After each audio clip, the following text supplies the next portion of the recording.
گزشتہ شب photo journalist Ramiz وہرا کی گاڑی ان کی رہائش گاہ کے قریب پارکنگ سے چوری ہو گئی تھی۔ واقعے کی اطلاع ملتے ہی پولیس نے فوری طور پر کار ٹریکنگ سسٹم کی مدد سے گاڑی کی لوکیشن حاصل کی۔ تھانہ مبینہ ٹاؤن پولیس کی ٹیم نے پیشہ ورانہ مہارت اور مستعدی کا مظاہرہ کرتے ہوئے بروقت کارروائی کی اور چوری شدہ گاڑی کو بحفاظت برآمد کر لیا۔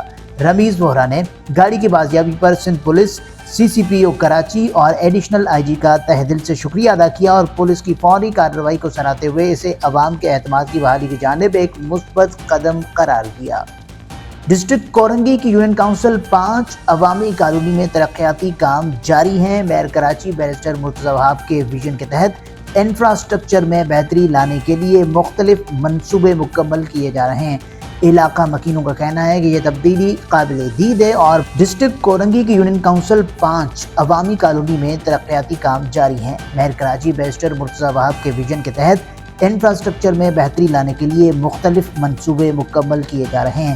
علاقہ مکینوں کا کہنا ہے کہ یہ تبدیلی قابل دید ہے اور برسوں بعد بنیادی سہولیات مہیا کی جا رہی ہیں۔ برسات سے قبل تجاوزات کے خاتمے کی ہدایت۔ میئر کراچی بیرسٹر مرتضی وہاب کی ہدایات پر انسداد تجاوزات مہم باقاعدگی سے روزانہ کی بنیاد پر جاری ہے۔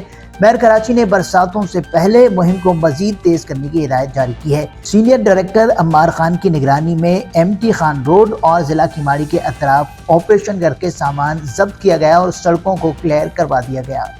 ضلع ویسٹ کے منگوپی ٹاؤن کے علاقے بلوچ کوٹ کی اندرونی گلیوں کی بحالی کا کام جاری ہے۔ کے ایم سی کی جانب سے سڑکوں پر پیور بلاکس بچھائے جا رہے ہیں۔ یہ کام کراچی کے تمام ٹاؤنز میں پیپلز پارٹی کی قیادت میں جاری ترقیاتی مہم کا حصہ ہے۔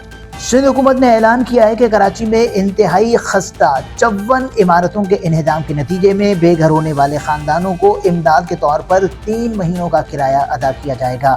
سندھ کے وزیر بلدیات سعید غنی نے بدھ کو انکشاف کیا کہ لیاری میں عمارت گرنے کے بعد شہر کے قدیم علاقے میں موجود مزید 54 خستہ حال عمارتوں کو کسی بڑے سانحے سے بچنے کے لیے گرایا جا رہا ہے۔